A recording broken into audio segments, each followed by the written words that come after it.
Trigger warnings are alerts or disclaimers provided before certain topics that may cause a reoccurrence of past trauma or a strong emotion response. In The Coddling of the American Mind, the author claims students these days are overly sensitive, and other professors have come forward to admit that too many of them, the students, can't take a joke. There have been many cases where professors have made a comment or harmless jokes that was taken offensive to a specific individual, resulting in the unemployment or investigation of the professor. The reason why the author included trigger warnings in this article is because it is affecting what can be said in the classroom, even as a basis for discussion. By having such a safe space in college classes, many are prohibited from speaking up and voicing their opinions, which is called vindictive protectiveness, which creates a culture in which everyone must think twice before speaking up. As a result of speaking up, many students face charges of insensitivity, aggression, or even worse. The author begins to say, rather than trying to protect students from words and ideas that they will eventually encounter, colleges should do all they can to equip students to thrive in a world full of words and ideas they cannot control. The court case called Davis versus Monroe took place in the late 1990s, which concluded that the Davis standard holds that a single comment or thoughtless remark by a student does not equal harassment. The author throughout the article criticized students who felt like trigger warnings should be provided without having to request for them. Overall, this author does not provide counter-arguments defending the purpose of trigger warnings.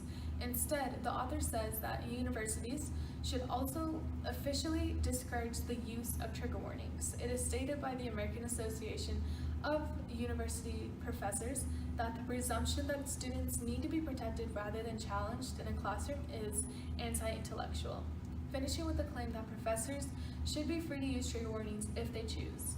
The article does not seem to have many or at all counter-arguments, but instead greater evidence as to why trigger warnings, microaggressions, and other ideas that are happening in today's society are simply not needed. Okay, emotional reasoning. That is that your negative emotions necessarily reflect the way you think things are, or your feelings guide you to the interpretation of reality, which cannot always be completely correct. Some of the evidence and reasons that the author gave us with emotional reasoning was, for example, one where this Israeli student was charged with racial harassment because he yelled, "Shut up, you water buffaloes," to a group or a crowd of black sorority girls. Water buffalo in their interpretation means thoughtless or rowdy persons, like loud people who don't have no sense. And well, I mean, that could mean something very negative, very racial to the black community, and that is why he was charged with sexual harassment.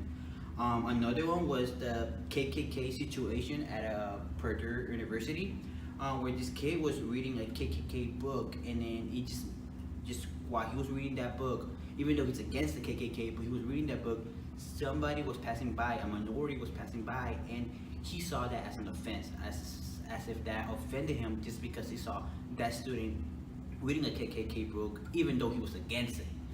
Students are being super hypersensitive. They are taking things that are so small to a big level. Not saying that we shouldn't be, careful of what we say or think before we speak, but some people do take things a little bit to the next level when necessarily it shouldn't go that way. Some people are not meant to say stuff.